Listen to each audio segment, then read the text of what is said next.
guess what? I've come to read the lesson with you. I thought this is a wonderful, brisk Sunday afternoon and a perfect time to be outside. A little brisk, but it's beautiful out. So here we are.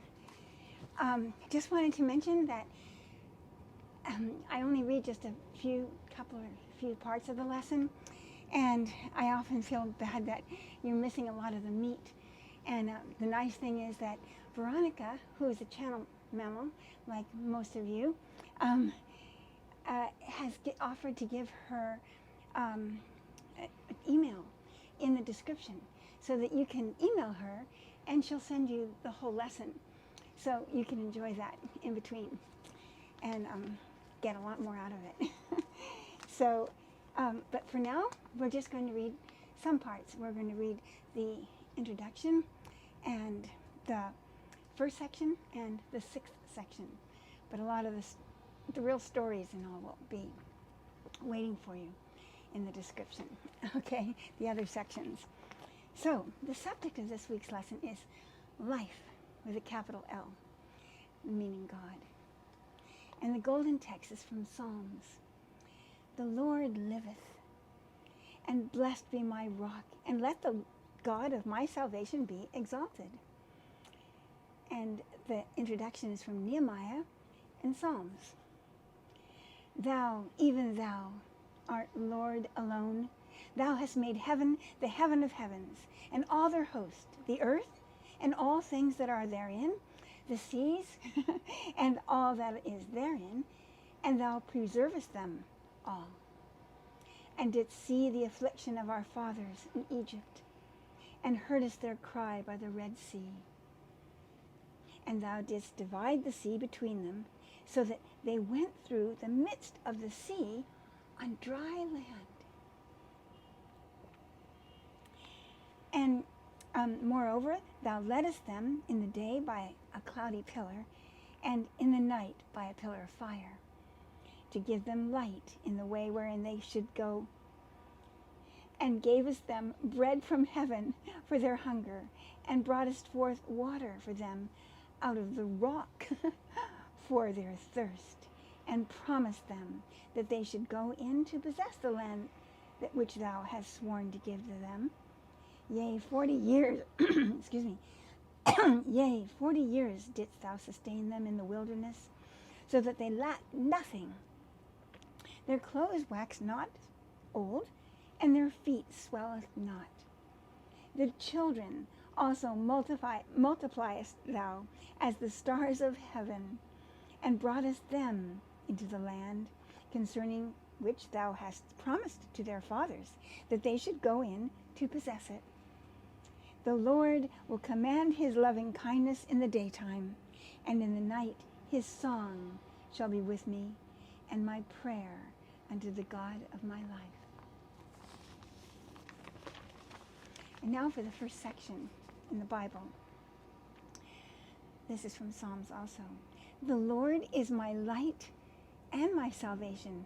Whom shall I fear? The Lord is the strength of my life. Of whom shall I be afraid?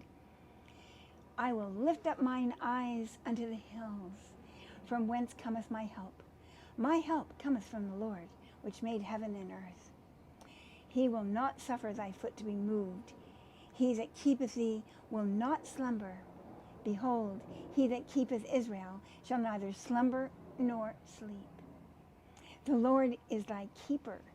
The Lord is thy shade upon thy right hand. The sun shall not smite thee by day, nor the moon by night. The Lord shall preserve thy going out and thy coming in from this time forth, and even forevermore.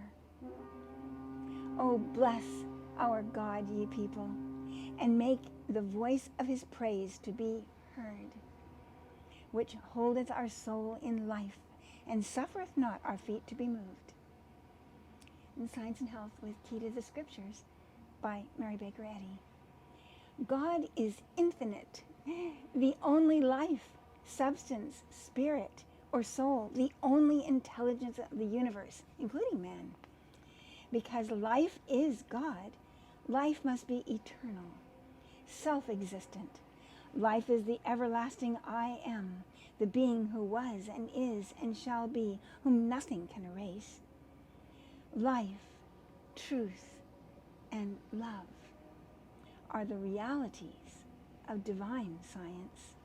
They dawn in faith and glow in full-orbed spiritual understanding. Isaiah, thus saith the Lord, which maketh a way in the sea, and a path in the mighty waters. Behold, I will do a new thing. Now it shall spring forth. Shall you not know it? I will even make a way in the wilderness and rivers in the desert. So, science reveals soul as God, untouched by sin and death, as the central life and intelligence roundabout which circle harmoniously all things in the systems of mind, with a capital M. As the children of Israel were guided triumphantly through the sea, the dark, ebbing, and flowing tides of human fear, as they were led through the wilderness, walking wearily through the great desert of human hopes, and anticipating the promised joy, so shall the spiritual idea guide all right desires in their passage from sense to soul, from a material sense of existence to the spiritual, up to the glory prepared for them who love God. We should consecrate existence not to the unknown God whom ye ignorantly worship. That's such a funny part. They put on the golden statues and things that people worshipped in the Old Testament, to the unknown God. And the prophet said, you silly people. He really let them know they can know God. They must know God and not ignorantly worship some mysterious thing. Anyway, that's on the subject.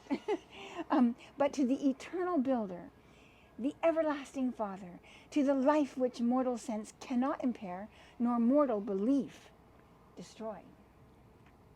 2 Corinthians. And God is able to make all grace abound toward you, that ye, always having all sufficiency in all things, may abound to every good work. And the Spirit and the bride say, come. And let him that heareth say, come.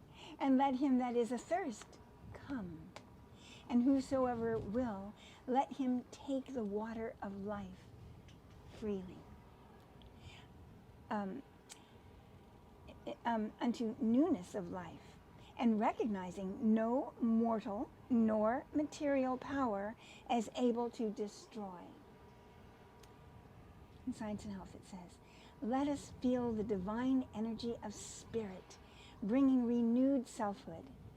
The Spirit and the bride say, come, and whosoever will, let him take the water of life freely. Christian Science separates error from truth and breathes through the sacred pages the spiritual sense of life, substance, and intelligence. In this science, we discover man as the image and likeness of God. We see that man has never lost his spiritual estate and his eternal harmony. Whatever is governed by God is never, for an instant, deprived of the light and might and intelligence of life. I'll see you next week. Goodbye, my friends.